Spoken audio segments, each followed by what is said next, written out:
your geography, people. Here we go.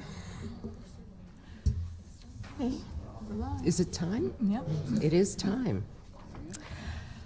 Good afternoon.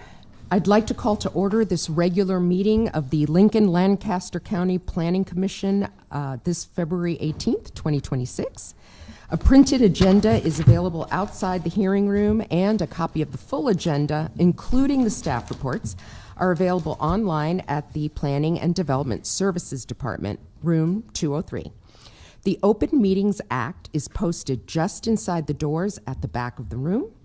In addition, a copy of all staff reports and other relevant documents for the matters to be considered by the Planning Commission are included in a binder that is located on the dais and is available for the public to review. Out of courtesy to those attending this meeting, commissioners and the staff, cell phones may not be used in the chamber during any portion of this meeting. We appreciate your cooperation.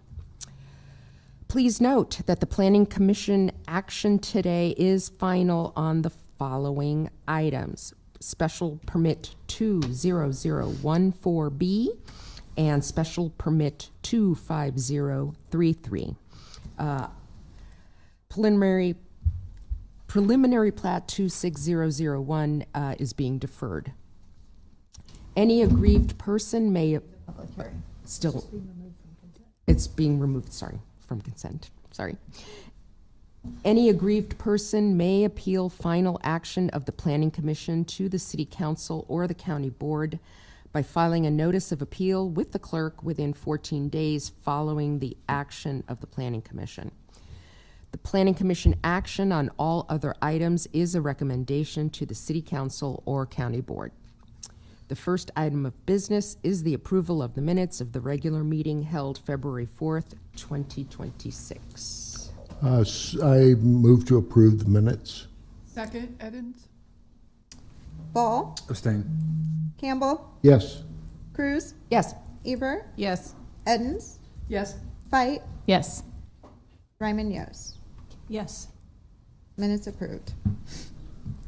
The next item of business is the consent agenda. Items on the consent agenda will be called at the same time and will not be scheduled for a separate public hearing unless there is a request from someone wishing to speak or at the request of a commission member. I will now ask Shelley to read all the consent agenda items into the record. Once those items are read, she will ask if there is anyone wishing to speak. If you wish to speak on an item on the consent agenda, we would ask that you stand and state that item. That item will then be removed from the consent agenda and scheduled as a separate public hearing under Section 3 of today's agenda. All items remaining on the consent agenda will be voted upon in total with a motion for approval. Shelley, will you please call the items on the consent agenda? I will note that item 1.3, preliminary plat 26001, will be coming off the consent agenda for a separate public hearing today. First item on consent is 1.1, special permit 20014B to allow for soil excavation for the coffee borrow pit on property generally located at the northwest corner of Northwest 40th Street and Highway 34, and this is final action.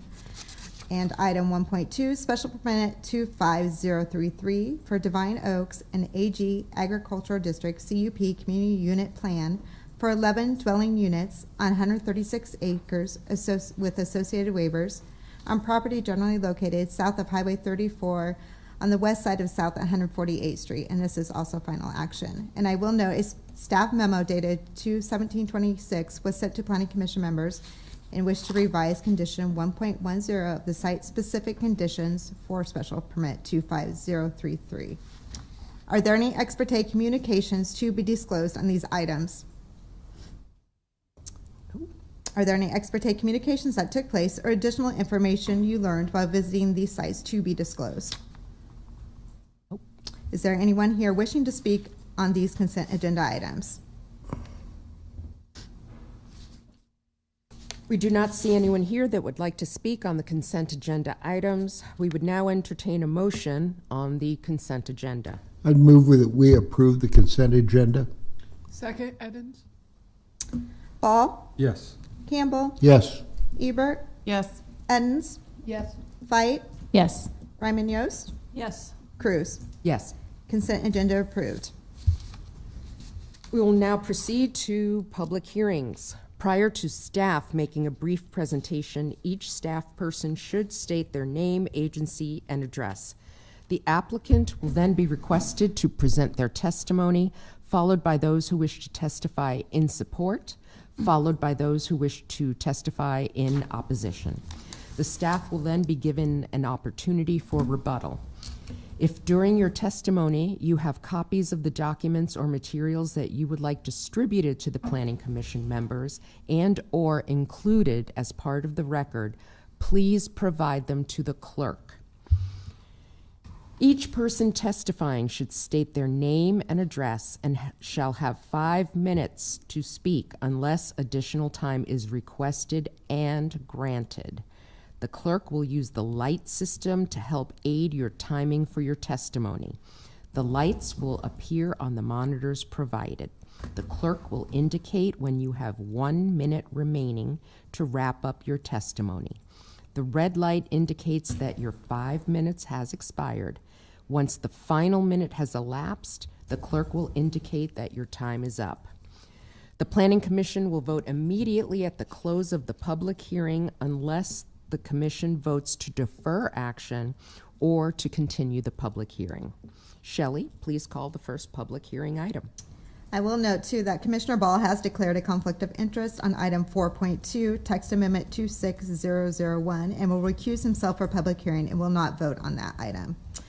First item on public hearing is item 1.3, preliminary plat 26001, which was removed from the consent agenda to plot 63 single-family lots and 2 outlets with associated waivers, generally located at North 18th Street and Folkways Boulevard, and this is final action. Are there any ex parte communication set to be disclosed on this item? Are there any ex parte communications that took place or additional information you learned while visiting this site to be disclosed?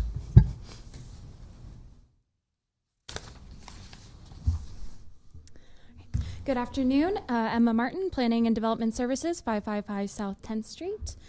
This is a request for a preliminary plat at 1701 Folkways Boulevard to develop 63 single-family residential lots with associated waivers to sanitary sewer requirements. The property is approximately 15.4 acres and is zoned R3 residential, which does permit single-family uses, and is surrounded by R3 zoning. The proposed layout of the site shows access coming from Folkways Boulevard and Arctic Drive, with circulation through the site provided by the 3 proposed public streets. The applicant has requested 2 waivers. The first is a waiver to the sanitary sewer design standards to allow sanitary sewer to have a depth exceeding 15 feet.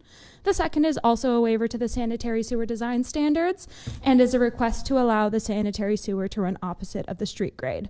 Both requests have been approved by LTU Wastewater. The proposal is compatible with the 2050 comprehensive plan. City services are available to the property, and the proposed use is compatible with existing and future land uses, and they are all within walking distance or in driving distance of schools and public park. And as a quick note, Danae Kalkowski has an amendment regarding condition 1.13, which will be discussed when the applicant comes up, and the planning and development services is in support of this amendment. Any questions? Okay, thank you. At this point, we will ask for testimony from the applicant.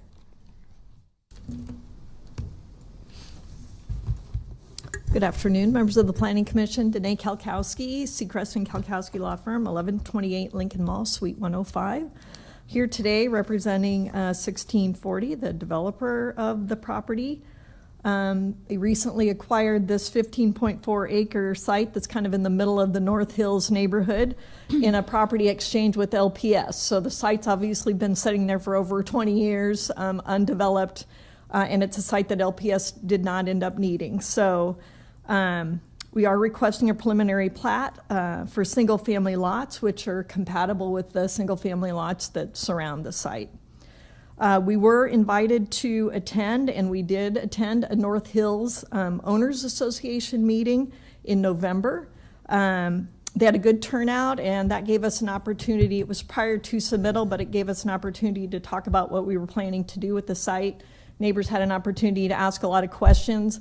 Obviously, learning that it was going to be planned as just additional single-family residential was a comfort to most of those neighbors, right?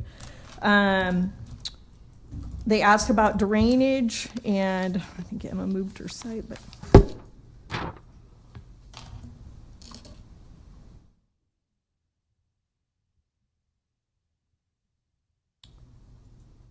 all of the detention and drainage will be taken care of on site. There's an area for a detention cell on the west side of the property.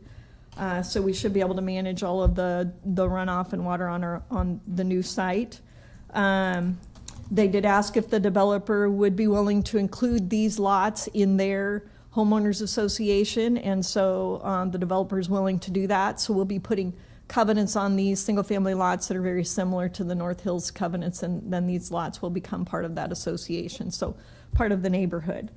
It'll be nice to get this piece of property back into productive use, since the infrastructure's been sitting there, surrounding it, and will help basically complete this development.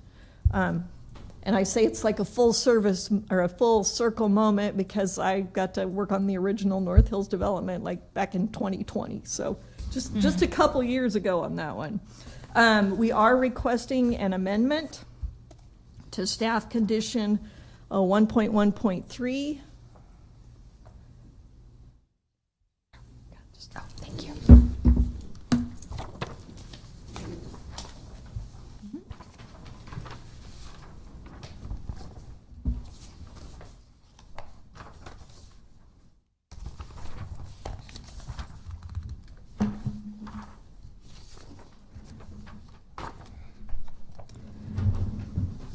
So this condition has to do with the PROWAG requirements, the Public Rights-of-Way Accessibility Guidelines.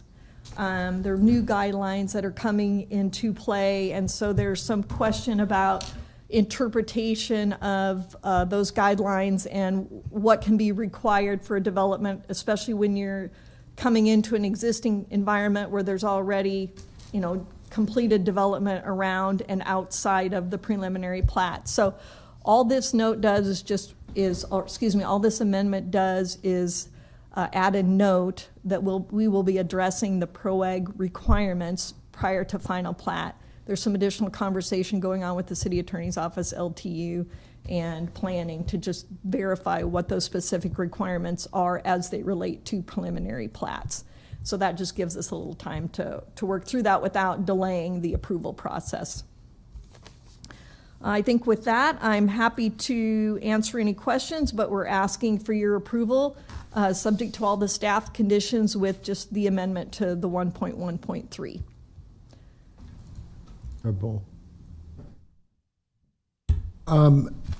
What is the piece of land that's not in the development in the northeast corner? The city had acquired that for park, Dick.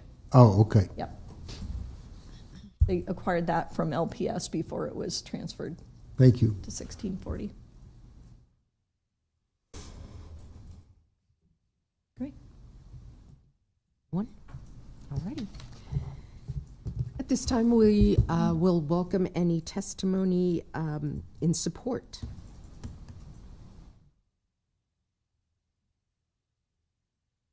How about testimony in a neutral position? Yes.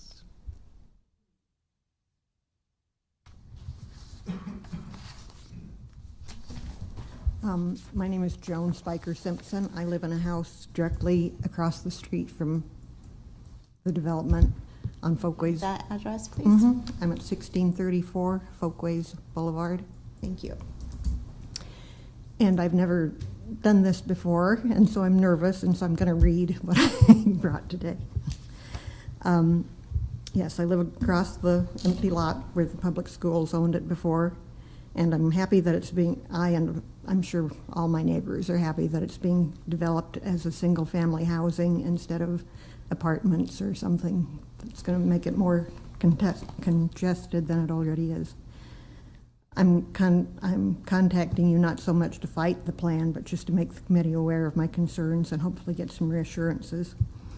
I attended the meeting that she mentioned with the HOA and got some answers there, but they also said something about, but things can change, and maybe, you know, the planning committee will want things changed, and so I just thought I ought to appear today. I can't speak for the entire North Hills group. I belong to that HOA, but I'm only speaking for myself. And let me say that I'm very, very grateful for that little corner small park that they're keeping as a park, or they haven't developed it yet, but it's coming. I'd hoped for a larger area to be saved for that purpose, so we could not only have a playground for younger kids, but maybe a basketball court / tennis court / pickleball for the teenagers and older folks like myself. But anyway, my concerns about this development are these. First, I'd like to state that living on Folkways, I'm especially aware of the traffic issues already present, as is the frequent case when the Autumnwood neighborhood was platted by Larry Price years and years ago. It included a broad boulevard coming in from 27th Street, and that was Folkways Boulevard.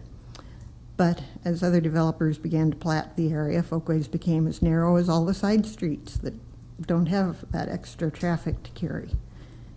Folkways is the main thoroughfare through North Hills. The area from just east of the 21st roundabout to the T intersection at the sides of the street, T intersection at Rockford, from which it goes north to Fletcher and then out of North Hills. That's a pretty congested area. Cars are often parked on both sides of the street from 21st to 18th, making two-way traffic difficult, and during early morning or late afternoon rush hours, it's very difficult to weave through the parked cars and wait for the other cars to make their pass and such. There are a few other exits from North Hills, and those that are again those narrow streets that just serve a few of the people that live further south than I do. My worry, of course, is that the Folkways Boulevard along the north side of this new development could extend this issue. This is why I ask for assurance that the 4 planned residential lots on the edge of Folkways, the north side of Folkway, of the lot, in other words, that they will not have their driveways enter onto Folkways, but will enter to the new 16th or 17th Street. Hopefully extra cars will then be parked in front of the houses on those side streets and not interfere with traffic on Folkways. Obviously, the 63 new houses in the area mean at least 126 more automobiles using Folkways, and maybe more if you have kids, high school kids that are driving as well. I would like assurance that these houses are to be single-family homes, and I've heard that already, and wondered if the homes on the east side of the lot, on what appears to be narrower lots, are in the builder's plans to be townhomes. I ask because I'm aware of traffic and appearance issues on Indigo Road, which is off a little. One more minute.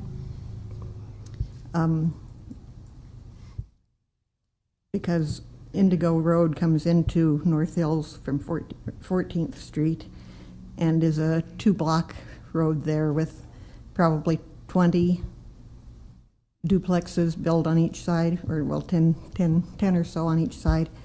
And a lot of them, I think, are probably rented by college kids and have 4 brand new pickups sitting in their driveway or along the streets. It's basically a one-way street at any time of the day because you can't get through it. You can't pull over to get through it. Anyway, I don't think that'll happen on 18th Street, but I hope that's not the situation. Let's see. I have no issues with extending the current North 17th Street south into the neighborhood. That's 5. Mm-hmm. Ideally, the residents of this new neighborhood could take 17th to Kennedy and go out instead of using Folkways. It probably won't happen, but they could.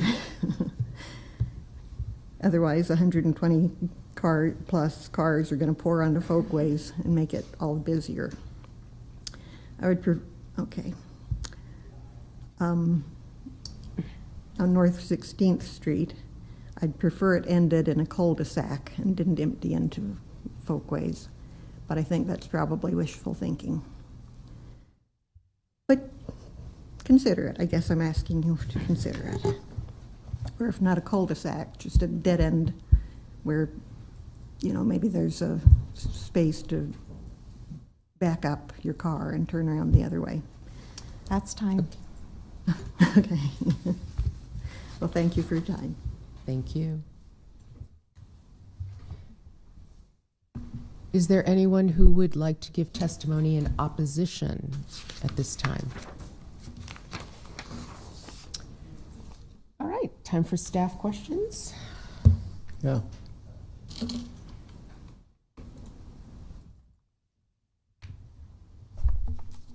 Emma, 555 South 10th Street. Emma, in recommending approval of this fill-in, was there any consideration given to only parking on one side of Folkways Boulevard or anything like that? So Folkways Boulevard, parking on Folkways Boulevard was not discussed as part of this. Folkways Boulevard is not within the limits of this preliminary plat. The streets that are within this are the proposed north and south. The names are not approved as of right now, and then Arctic Drive. Off the top of my head, I do not know the parking situation along Folkways, but the streets within the development are public, and I believe that you will be allowed to park on both sides of those. And from what I can recall, when looking at the site, you could park at least on one side, on the north side of Folkways Boulevard. I can't recall if you were allowed to park on the south side.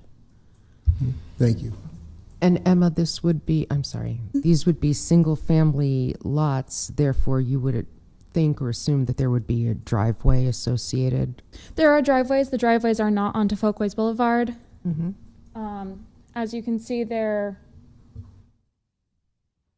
going onto the proposed north-south lanes. So ostensibly, people could park in their garage and or driveway. They can park in their garage, their driveway. They can park on the street. You know, if you're going to have visitors, they're going to want to. You know, you're not going to always have enough spaces if you're having, you know, a birthday party or hanging out, or your kids have visitors or you have visitors, etc. But yeah, the access onto Folkways is access to get in and out of the development. But other than that, no, the units or the lots themselves don't have access onto Folkways. Yep. Or onto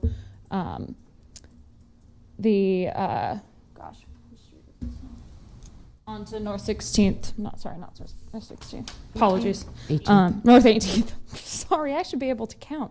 North 18th Street, yes. Except for those. Just to address the dead-end option, due to EMS routes, we need 2 exits off of those streets because a fire truck can't turn around, so we couldn't dead-end that with LTU. Is that an accurate representation of? I can't answer that. I apologize. I don't know if that's the correct answer. Steve Henriksen, Planning and Development Services, 555 South 10th Street. So preliminary plat is a little bit different for you than most of our CUPs and PUDs. A preliminary plat is very much almost an administrative decision. And so it's mostly focused on the streets and the water and the utilities. The lots that are shown are representative of their plan today, but technically you're not approving this exact layout and that is frozen. A CUP and a PUD, there's much more, a plan is presented and details can be worked out. But with this, we really don't have the ability in the preliminary plat rules to dictate things like, well, you have to put a cul-de-sac there. In regards to Folkways Boulevard, they could have their driveways from this new development on Folkways. A quick count showed that there's over 40 houses that already have their driveways on it. And it's a balancing act that you have. Folkways Boulevard is long and relatively straight, and you're worried about people speeding on it. Actually, one way of slowing people down is having driveways on it because you're worried about people backing out. Now, that also means people are backing out and might run into people, but people got to back out of their driveways pretty much throughout the entire subdivision. So it's not necessarily a bad thing in terms of trying to slow people down to have driveways on Folkways Boulevard.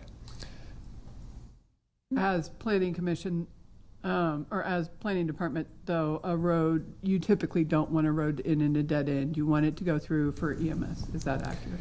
Correct. We're looking to have that connectivity. There's a block length requirement. And so in this case, we didn't look at it. It's also, so I don't know if we could still meet the block length if you try to have it in a cul-de-sac. Thank you. That was a good point. Thank you. And to reiterate, it's not about design, but rather zoning and whether this adheres to existing zoning law and zoning requirements, including water, Correct. sewer, all We're really that fun comparing stuff. it to the zoning and the subdivision regulations, and it meets all of them except for the 2 waivers, which LTU was okay with. Oh, go ahead. So related to that, maybe just for the public that's here, the next step, talking about design and whether these end up being actually single family or multifamily, is that another public process that would require notice and public input? No, at this point it would not. It would just be, once this preliminary plat is approved, they could then go forward and do a final plat. The final plat would have to conform to the R3 zoning, which is the zoning of all the neighborhood around it.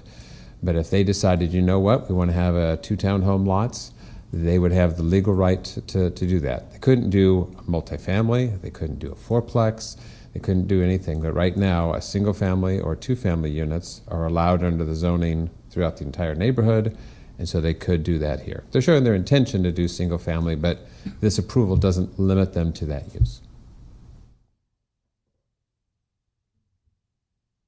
Just wanted to check in with staff on the motion to amend, and if the language in that is acceptable to planning staff? Yeah, that was discussed previously, Okay. and it was, planning and development was in support. Great. All good? Okay. Time for applicant rebuttal, please.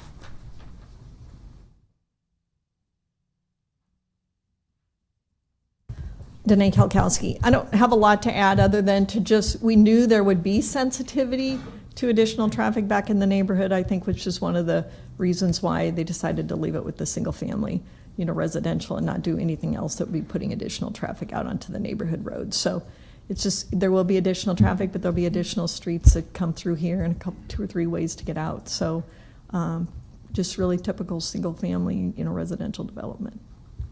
I'm happy to answer any questions you might have. Thank you. Does anyone entertain a motion to? Yes, I would move that we close the public hearing. Second, Edens. Ball, Yes. Campbell, Yes. Ebert, Yes. Edens, Yes. Fight, Yes. Ryman Yost, Yes. Cruz. Yes. Public hearing closed. And I move that we approve preliminary plat 26001. Dick, could we talk about it first? No. Oh. Do it in motion and then discussion. Second, Edens. Now we can discuss. Oh, we could discuss. This appears to be a very nice fit in an area that the public schools had as a potential future school site, and I think it finishes off the neighborhood very nicely. Do we need to incorporate the proposed amendment into this motion Yes. to approve? Yes, it would include the 2 amendments And the waiver. and the waivers. Okay. So Do we have to do a need to- new motion? In that motion. We need to clean up that motion. Yeah. Sure, just to reiterate, it's a motion basically to include the one amendment as proposed by the applicant, which also includes 2 waivers that staff had recommended approval of. Right. Correct. I still second. Thank you. Anyone? No. Well, Dick, I agree with you. I think that it's really effective use of infill. It's meeting all the goals that we would want to meet, and I'm also delighted that there's a little patch of park that will remain, a little bit of green to anchor the neighborhood. So, Shelley, if you would call the vote, please. All right, Ball, Yes. Campbell, Yes. Ebert, Yes. Edens, Yes. Fight, Yes. Ryman Yost, Yes. Cruz. Yes. Approved with an amendment and 2 waivers recommended by staff. Good job, Shelley. Next items are item 4.1A, annexation 26001, to annex approximately 34 acres generally located northeast of South 98th Street and Pine Lake Road.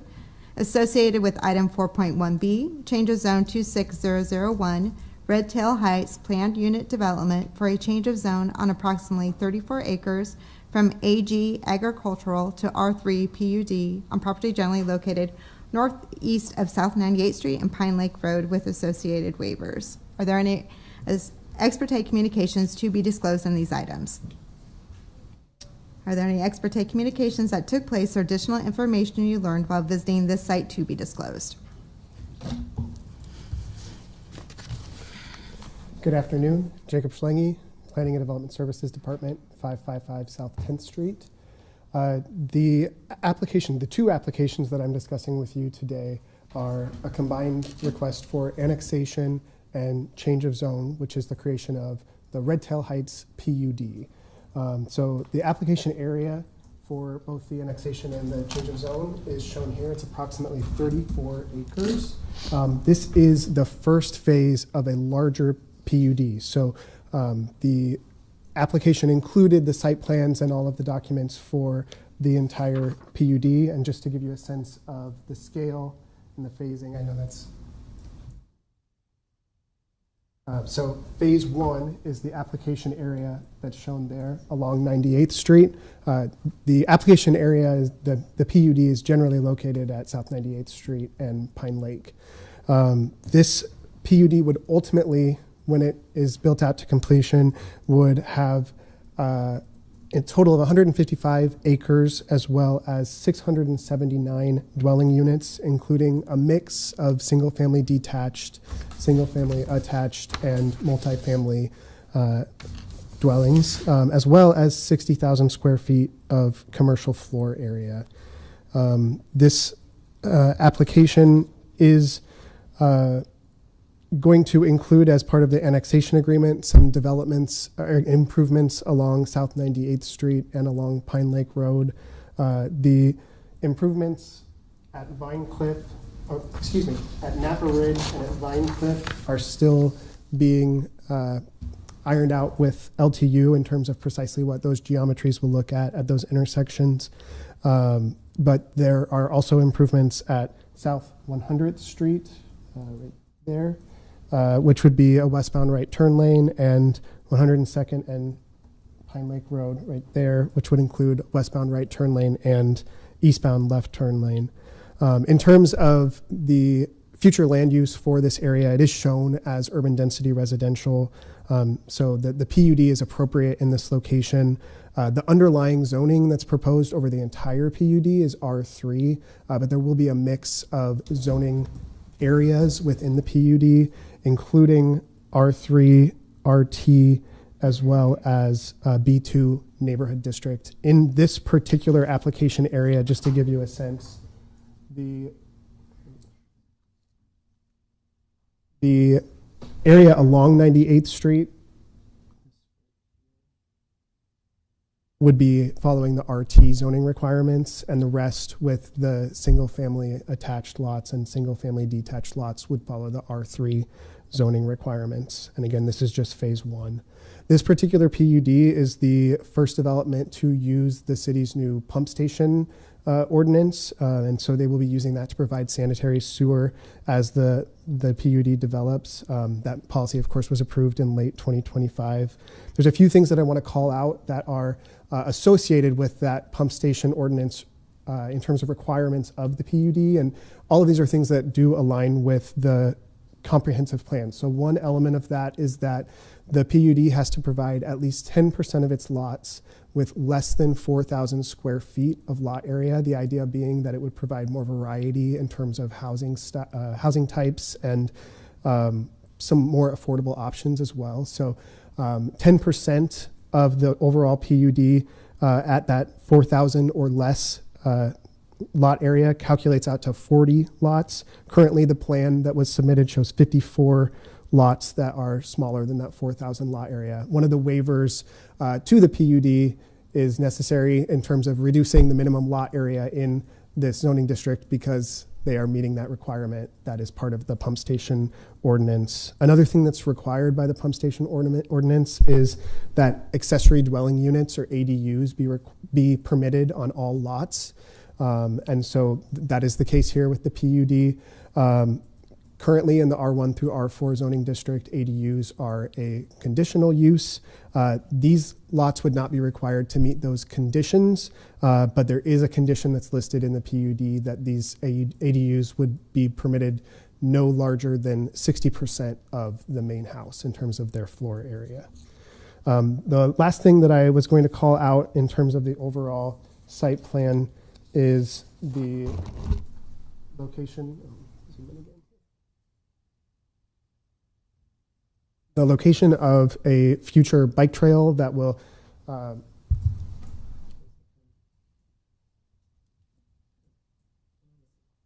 there and down through the outlot down to Vinecliff and over to 98th and down. So again, it's going to come from the northern boundary of the property through an existing outlot down to Vinecliff and then connect out to 98th Street. That is a bike trail that is shown on the comprehensive plan, so it's included here, and the developer is dedicating the easements for that trail as well. And actually there are proposed trails throughout the development that are in the areas of green space and tree masts that have been preserved or are proposed to be preserved here. So I guess I'll leave it there and be happy to answer any questions for you. Just have a quick question. So you said this is PUD for stage 1. So for stage 2 to, I think it was 5. So is that just an amendment to the PUD, or it will be a separate one created? Good question. Yeah. So during this review period, we looked at the entire PUD as it would be eventually built out. But when the PUD is created, it will just be those 34 acres in phase 1. So each subsequent phase will be a full amendment to the PUD that will add the additional acreage of the next phase. So right now, what's being approved is the 34 acres of phase 1. But in terms of the review process and kind of looking at the big picture, we got all of the city departments reviewing the entire PUD as it would eventually be built out. So in the subsequent amendments for each phase, there would be the opportunity for the developer to revise the site plan as a whole that has been submitted, but they would only be adding the acreage of the next phase in the development. Okay, thank you.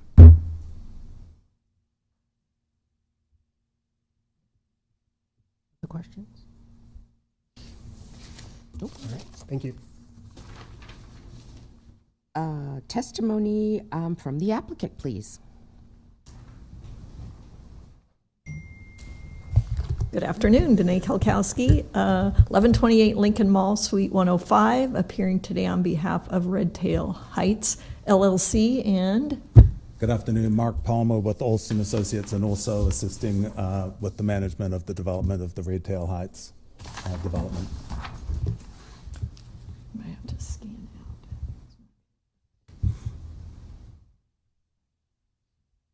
out.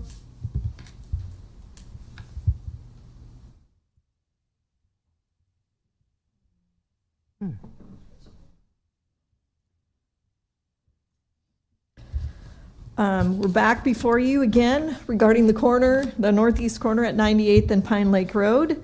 You might recall we were previously here with the comp plan amendment on this first, and then we were here again to talk about the subdivision and zoning regulations relating specifically to utilization of sanitary sewer pump station and force main, right? And the requirements that would go along with the development that wanted to be able to use that system. So Red Tail Heights is proposing a mixed-use PUD for the property along with the first phase of annexation. And as Jacob said, this is similar to what we did in Wandering Creek. We brought the whole site plan in, the whole grading plan in, so the details of the whole can be reviewed together and comments provided and addressed, but really your approval only locks in the zoning and annexes the first phase. But if we stick with the site plan, then each phase just comes along with typically not a lot of trouble, right? And I think in Wandering Creek, we stuck with the whole site plan all the way through. So the PUD does incorporate the requirements that are going to allow us to be able to use the pump station and the force main. And I'm going to let Mark talk about that a little bit when I get done with my part. So we've got the proposed mix of uses with just that small amount, about 60,000 square feet of commercial, but a large different mix and a good mix of different types of residential housing in this development. The commercial and the higher density uses are located more to the west along 98th Street. It's where kind of our commercial and the multifamily with a little bit more commercial. So moreover, where the existing arterial already is. And then to the east, you know, we have the single family, and then we drop down to some larger lots that have been planned along that east side with sensitivity that we're transitioning over to our acreage neighbors directly to the east. The site was intentionally designed to protect many of the natural green space corridors beyond what is required, and you can kind of see that on the site plan here where we've got these natural tree masses that we're able to maintain. And then we also, I'm going from a big map to a little map.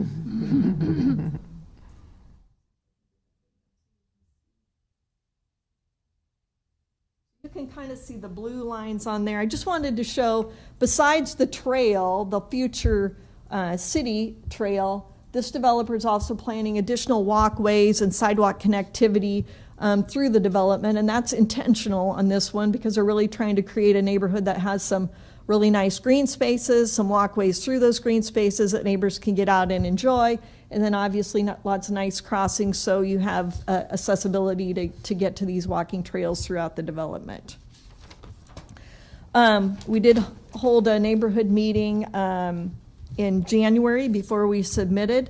Was very well attended. We had a lot of representatives from our acreage neighbors to the east, but we also had some of the single family neighbors from the west side of 98th Street. Obviously, a lot of concerns about development of 150 acres that have been a nice field where wildlife has been able to run. So change is always difficult. But one of the things that the developer has committed to the neighbors is that on those larger lots that are along the east side, I'll switch back to maps here.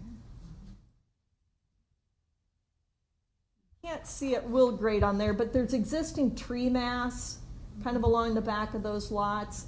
And so the developer's purposely going to be not grading that tree mass out, leaving that tree mass there to help provide further, buffer to those neighbors. So the places where it will need to be removed are where we need to make the street, connections into the neighborhood. Obviously, those street connections are not very favored by the acreage neighbors to the east. We're required to show the street connectivity under the subdivision ordinances, and even in the acreage development, they built the first section of the street, contemplating that there would be street connectivity in the future. So we're just finishing up with that street connectivity. But Jacob had the phased map up earlier, and the east side is really one of the later phases. So we've got a number of years. A lot of construction is going to happen and go on toward the west side before we make those connections, into the neighbors. And then second, just as a practical matter, most of the services for these folks are going to be to the west and to the south. So I'm sure there will be some traffic in the acreage neighborhood, but it shouldn't be people trying to take, shortcuts through the acreage neighbors. Jacob also talked about our arterial street connections. We do have 2 street connections to South 98th Street. Those, the improvements for those intersections are still being discussed, and they'll be addressed in the annexation agreement that goes ultimately to City Council. But obviously, part of the conversations taking part are the pedestrian connectivity over to the school, because we've got the school right on really just a block or 2 into the west in the Vintage Heights neighborhood. So there's sensitivity, obviously, to that. And then we've got one full access intersection, and then one right in, right out planned down on Pine Lake Road. And those will be, have been determined, those will be turn lane improvements at those intersections. I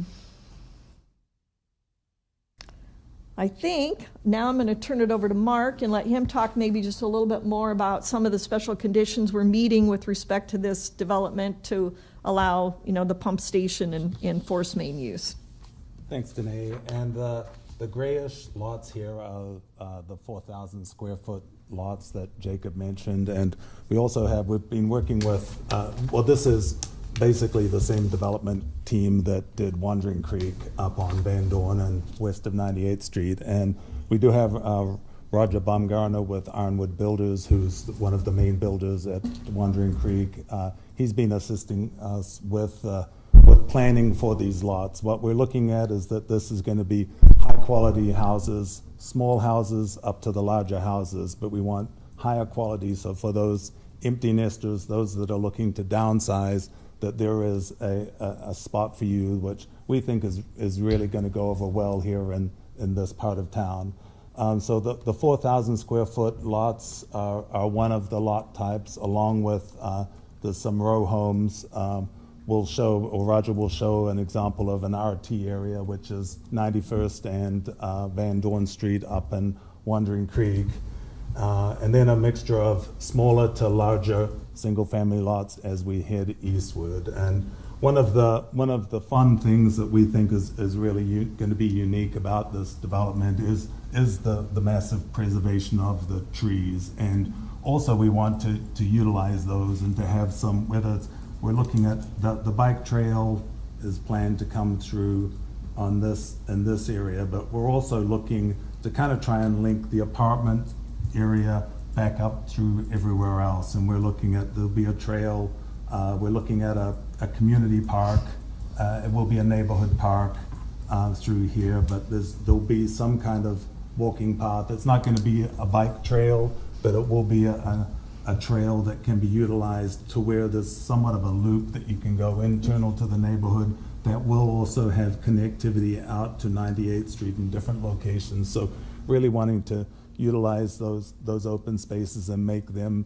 a great amenity for the neighborhood.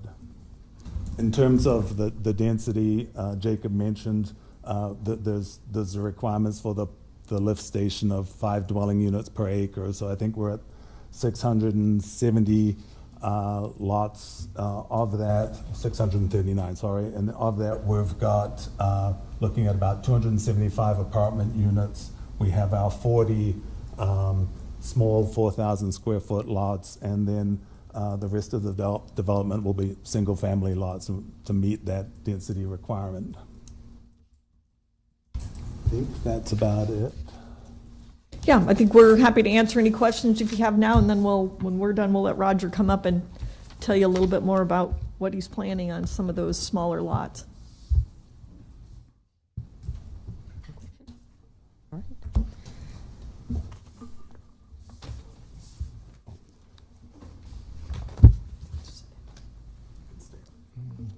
Roger Bumgarner, 11345 Whispering Creek Drive.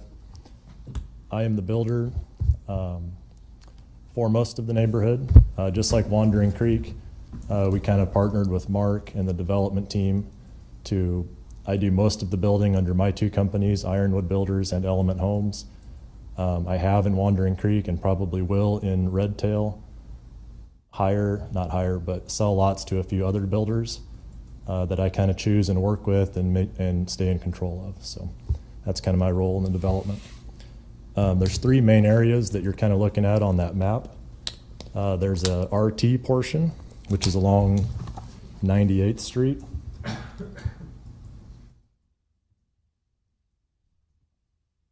That'd be this portion right here. And I just brought some examples of that. There's also kind of a smaller lot, just single family homes portion along the perimeter of all that. And then there's an alley loaded garage portion here in the middle. So first of all, the RT lot area will be very similar to what we did in Wandering Creek. This is the corner of 98th. This is the corner of 91st and Van Dorn, I'm sorry. This is an office building, and then these are row houses, 3 fourplexes, and that's kind of what they have designed on the map that you're seeing. So, for the office building, we really tried to make it look very residential as possible, with actual roof lines, shingles, stone, siding that you'd see on a house, etc. Just a little closer one. That'd be the street side. This is the interior parking lot side. And then across the street would be the row houses. That's 1 fourplex. And then in the back, the lots are graded kind of like a walkout lot would be. So in the back on the basement, you'd have the garage, and then you'd go upstairs to your main level, and then upstairs again to your 2nd level bedroom area. That is the RT portion.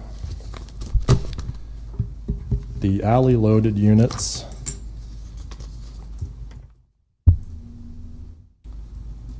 This is just a basic site plan. The main street would be out front. The front doors, front stoops would face that main street. Then behind that you have the house, and then on the alley side you would have the garage, and then of course the alley on the back. I don't have any photos of that as we haven't built those yet, but we did a little rendering there. That would obviously be the public street side, and then in the back it would be the garage. And then these could have the ADUs as well, and we tried to make the roof lines steep enough that if there was an ADU on the back of one and not the other, it wouldn't look out of place. Here's a basic drawing. And then the remainder of the first phase would kind of just have more of what you're used to seeing.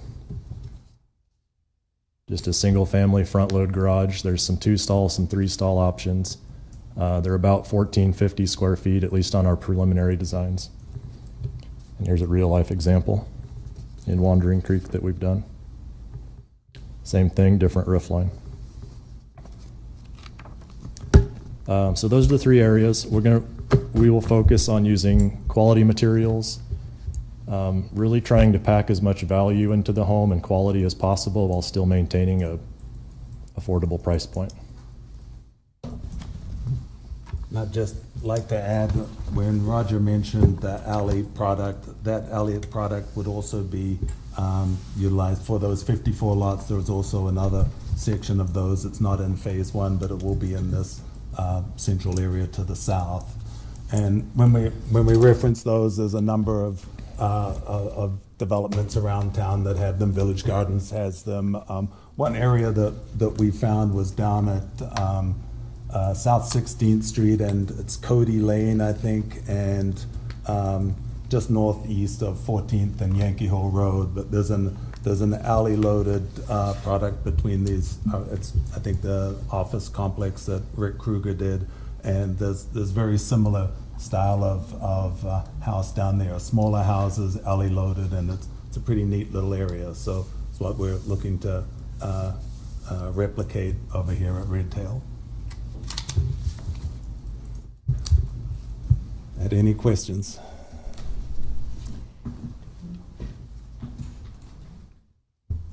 At this time, we'll entertain testimony in support.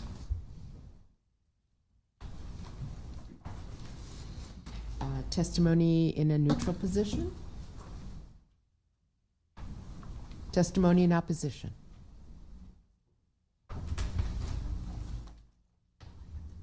Good afternoon. My name's Craig Lofquist, Kraiglof, like Frank, Quist.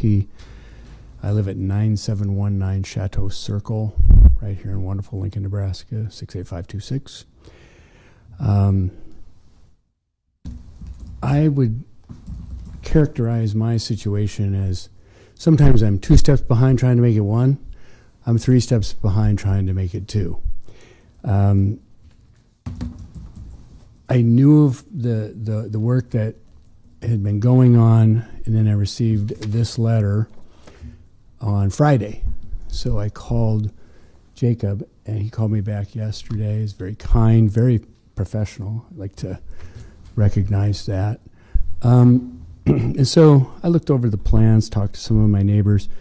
98th Street goes right by my backyard. And I asked Jacob, did you do a traffic study? And he said, yeah, it was completed in November. So I'm not sure how often you get out or drive as a part of your jobs, your positions. But recently, quite recently, 98th Street is now open from Old Highway 2, Nebraska Parkway, all the way down to A Street. So I don't know what a traffic study entails. I usually think of those little electronic devices they have that you drive over, and it does a count. I can tell you anecdotally that we moved in on to our home on June 7th, 2019.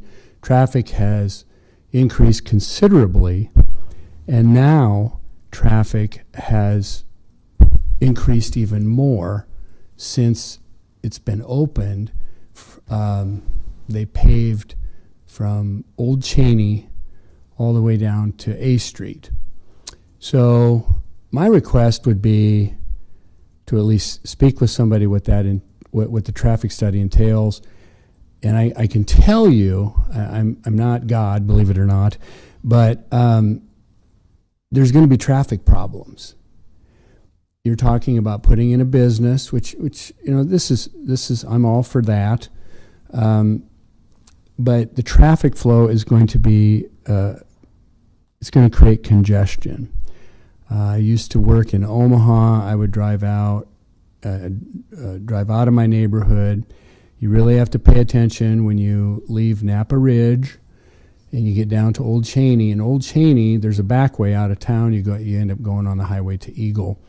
The traffic is significant. So my concern is traffic flow.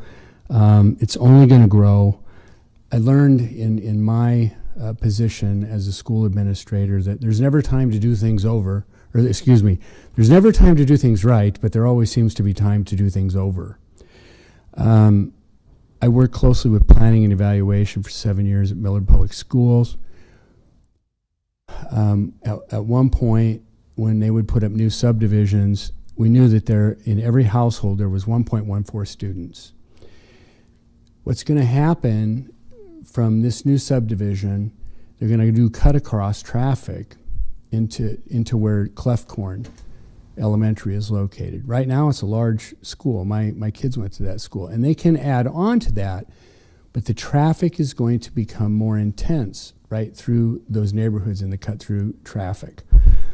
And then finally, what I would say is a concern is one of the things I absolutely love about Lincoln is the walking and biking trails. I was on it today, the Billy Wolf Trail. It's just fantastic.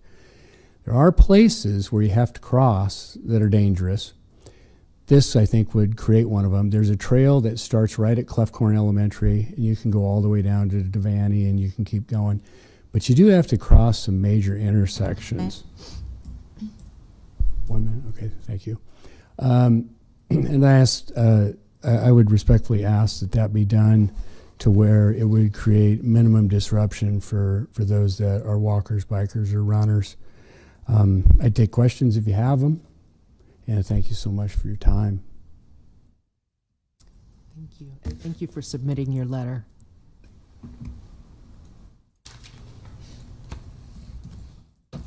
Any other testimony in opposition? Staff questions?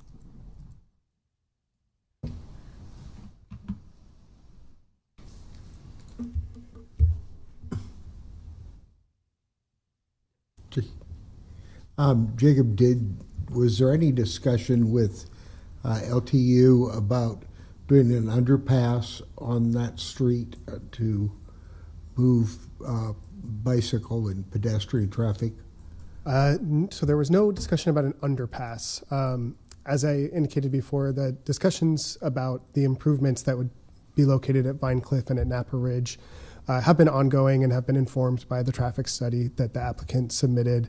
And I think right now it's just a matter of identifying precisely what the geometry of those intersections will be. I believe the most recent recommendation from LTU was a form of roundabout that would ease some of the traffic in those locations. Thank you. Other questions? Good. Applicant rebuttal?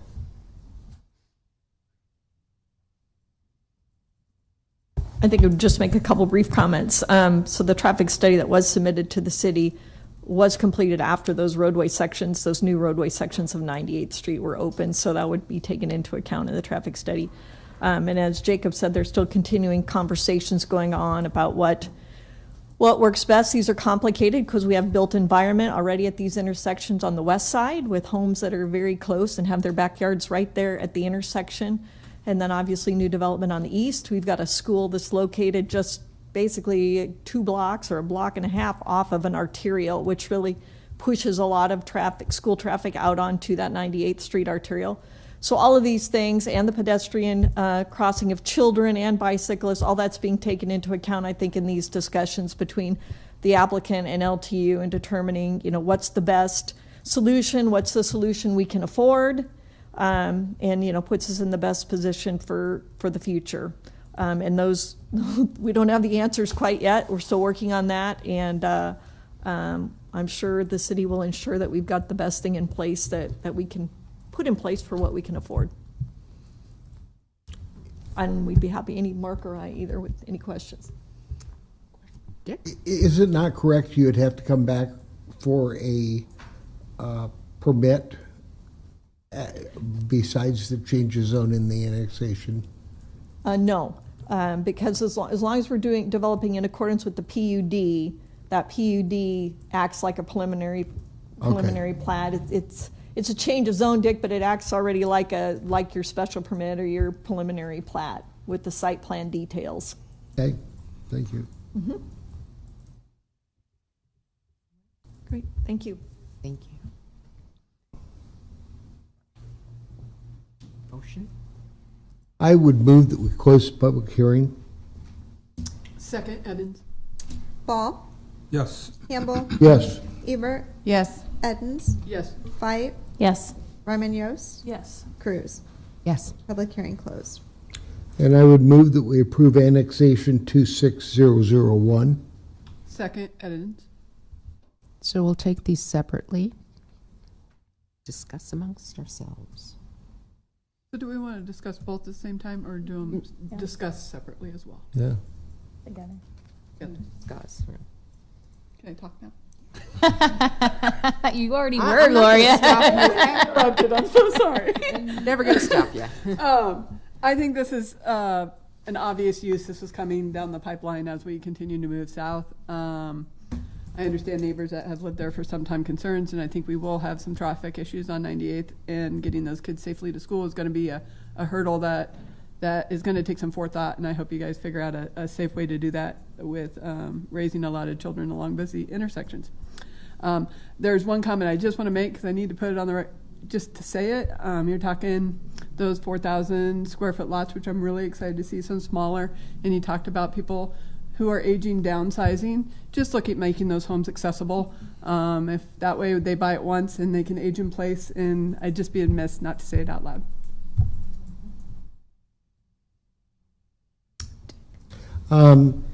The other thing, we had a letter talking about wildlife and traveling through with the subdivision, with the green spaces that are being left between those areas.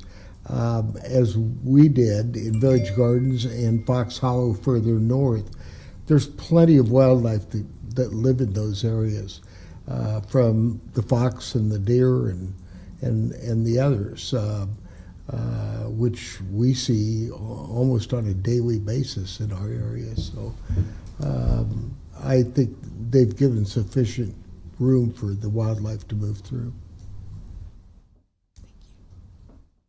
I will just echo what both of my fellow commissioners said. I think this plan looks like a really wonderful development. I like the mix of lot sizes. I like the idea of ADUs. I love that you're preserving the trees and the greenways. As somebody who lives on a commons, it really is an amazing amenity for the neighborhood. And as always, I want to second what my fellow commissioner said about accessibility. So when I saw those pictures and they had all the stairs, and I was like, okay, so that eliminates anybody with mobility coming to visit if you don't have opportunities for access. So 2 floors, those kind of things. So making sure that there's a mix of design so that they are. People do can want to age your invite place. me to their house. Right. But I'm definitely in support of this, both items. I agree. It seems like a very thoughtfully designed development. It'll be really a great addition to Lincoln. And the houses with the alleys in the back, very familiar with that concept in Fallbrook. I think it makes for a beautiful neighborhood and walkability. Yeah, I can't really add anything new besides echoing just that need for making sure those sidewalks and those bike paths are definitely there, especially for back to safety and getting students from that neighborhood to Clefcorn to further south to Moore. Mm-hmm. Yeah, I think so. Anyway. So thank you very much for back to the thoughtful and strategic of how you're doing the phasing as well. I do actually really appreciate that it's not going to be all done completely and you're starting where it's closest to the city, where it's more busy, and then slowly but surely going east. Yeah, I don't have anything substantial to add either, but agree that with my fellow commissioners that this is and looks like a great mixed-use property. But would double down on what Commissioner Eden says about 98th Street. So I do think from a traffic perspective, just some considerations given to the school area. I've lived there for several years and know today, without that, it's pretty busy. And so young kids riding their bikes and walking, let's make sure we take consideration of what happens in that area. Thank you, fellow commissioners. As always, very thorough and insightful comments. Thank you. Shelley? All right. Ball? Yes. Campbell? Yes. Ebert? Yes. Edens? Yes. Fight? Yes. Ryman Yost? Yes. Cruz? Yes. Approved 7-0. And I would move that we approve change of zone 26001. Second, Edens. Ball? Yes. Campbell? Yes. Ebert? Yes. Edens? Yes. Fight? Yes. Ryman Yost? Yes. Cruz? Yes. Approved 7-0. Sayonara, my friend. Come back soon. Yeah. Don't set off the alarm. Next item, 4.2, text amendment 26001 to amend Lincoln Municipal Code Section 27.63.810 farm winery to modify provisions related to the sale of food and alcohol produced on and off-site, along with provisions related to the allowed use of a single-family dwelling and provisions for associated social hall special permits at a farm winery. Are there any ex parte communications to be disclosed on this item? Good afternoon, Ben Callahan with Planning and Development Services, 555 South 10th Street. This is a text amendment before you today, and this is related to what we currently allow as a farm winery. This would be within city or within our 3-mile zoning jurisdiction. And within AG zoning only, you can have a special permit to operate a farm winery. So a little background on this. When working with Commissioner Ball and his wife Desiree as the applicant for Capitol View Winery. So they approached planning with, currently we're part of the review when someone applies for a state liquor license to determine whether it meets our zoning classification. So they were looking for a Class I with the state, which would allow on-sale alcohol. And so that would be beyond what they're producing on site today. So right now within a special permit, you can produce and sell your own wine, but there are provisions that were restricting any kind of additional alcohol, whether it be beer or liquor, brought in and sold for on-site. So working with them, we're modifying a few provisions here within special permit, kind of to add some additional flexibility for an operating farm winery. And mainly, one of the first ones we were changing was there was a restriction that really couldn't sell any food off-site unless it was prepared in compliance with the health department, but that was mainly originally geared for like small snacks or things with sampling. So this would allow them to, or any farm winery with the special permit, to have on or off-site food sales with the sale there, and then as well as to get a Class I for that on-site alcohol sales. And one of the things working with them, it would still limit the overall sales to not exceed 25% for that additional alcohol that's sold. Part of that was for keeping in nature with the farm winery, and that it wasn't a goal for a site to become like a restaurant or a bar, because they're generally going to be in that AG zoning. Additionally, two other provisions that were added were related to the dwelling unit. So on the special permit now, if there's a house on site, it had to be either occupied by the owner or an employee on the farm winery. So this was just giving a little more flexibility following our AG standards today. It could be rented out, a short-term rental, or like leased to a tenant even as additional income. And then last would be is that definitely seen a trend with farm wineries and then kind of juggling a social hall special permit and that commonly mixed together. This is just revising that if you do have a special permit for a farm winery, you could also get the additional special permit for a social hall on the same property. Originally, you would have to have, I think, up to 40 acres, 20 acres apiece. So this would just allow them to combine. Doesn't permit it by right, so they would still have to go through a special permit for that. And I'd be happy to answer any questions. Yes, I probably should have looked at this ahead of time. If you get a special permit to be a social hall, are there different restrictions or allowances for like selling alcohol that you didn't produce on site, like that are contradictory with the farm winery ones? So they'd likely still be, for an example, if the farm winery then applied for social hall and was granted a special permit, then that business would still have to, if it's the same business, get the state's liquor license for on-site. And that can get a little gray too, if they're getting into catering licenses, those would still go through approval. But this would mainly keep separate, as well as, I think I would have it, is that you'd have a social hall. They would be allowed on-site alcohol sales, but then the farm winery would still be having theirs as well, but two separate special permits. Would they be restricted by the most restrictive, like this requirement that it not exceed 25%? Would that apply to the social hall special permit as well? And I might see what Steve thinks. I think it'd be on how we kept them separate. Okay. In the basically what alcohol is related to the business on the winery, and then what would be related to, like, if someone's renting out the social hall space. Got it.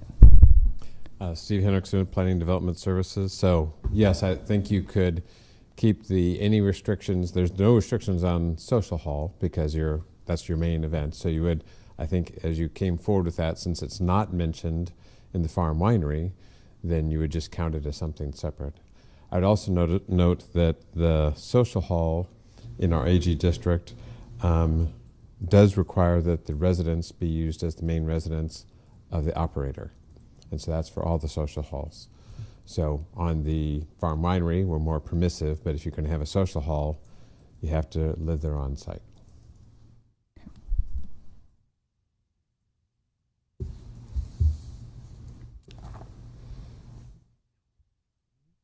Okay. Testimony from the applicant. Good afternoon. Desiree Ball, Capitol View Winery, 2361 Witzrick Road, Roca. I'm here today as we're applying to expand that permit just for our farm winery. We currently grow grapes and make our wines, and that's currently pretty much what we're selling besides the small snack items. We're hoping to be able to bring in some other alcohol options for our guests. Nothing we're planning to produce ourselves, but just smaller options, offerings like maybe some beer for guests who are on site for events. So just to have that flexibility to be able to have other offerings to our clients would be helpful for business. The plans as far as building a social hall would be currently renovating, well, not currently, but plan would be to in the future renovate the existing barn that we have on property on site. So it would be not a new building, but something that we'd be looking at doing down the road. And down the road also being permitted to use that residence on there as short-term rental for events. So if someone was having a wedding at the winery and needed a space for overnight for the bride and groom, something of that nature would be what we were looking to do.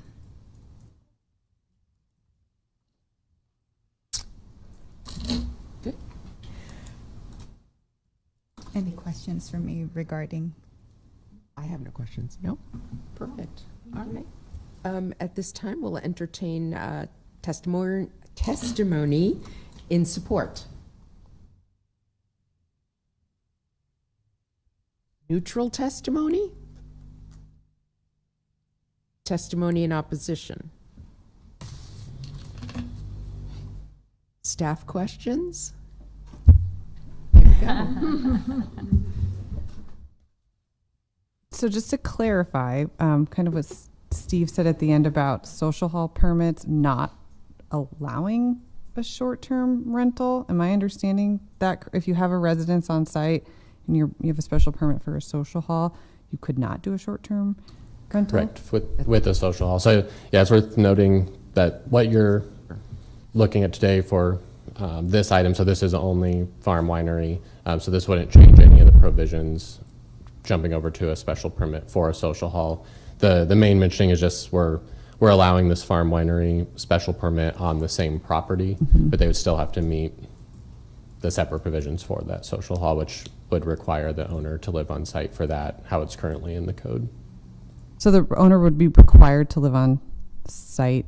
Does that mean you can't have a short-term rental on us? Sorry, I know I'm getting a little hung up on this. I'm just wondering if the goal here is to be able to have options, sell other alcohol, also have a social hall, and allow for a short-term rental if at some point there needs to be... Short-term rental can be separate from,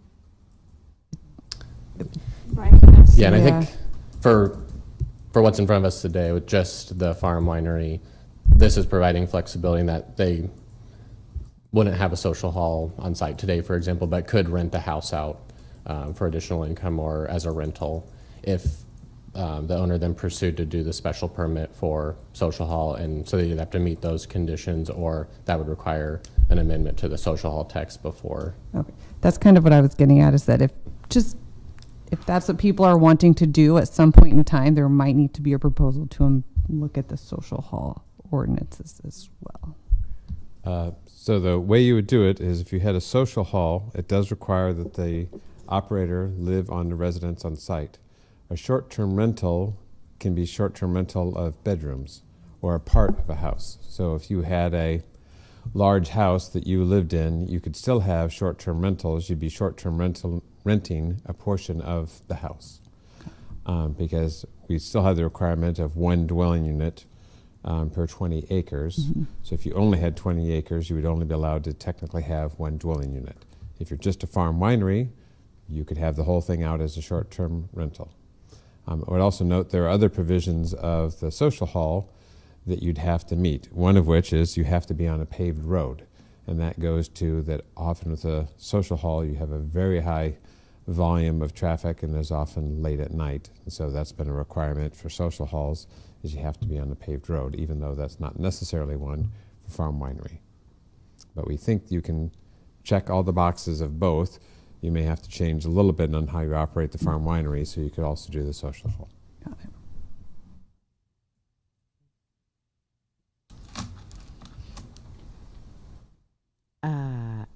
Applicant rebuttal. Checking down the list. Is there anything else you'd like to say, Desiree?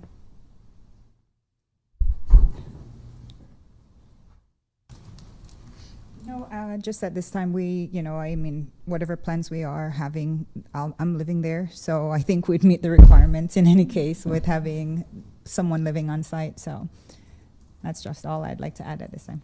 Thank you. Thank you. Okay. I would move that we close the public hearing. Second, Edens? Campbell, Yes. Ebert, Yes. Edens, Yes. Fight, Yes. Ryman Yost, Yes. Cruz. Yes. Public hearing closed. And I move that we approve text amendment 26001. Second, Edens? Anyone? I just appreciate when planning staff can work with applicants to look at creative solutions and ways to move forward and expand small business opportunities in our community. So I am in support. I agree.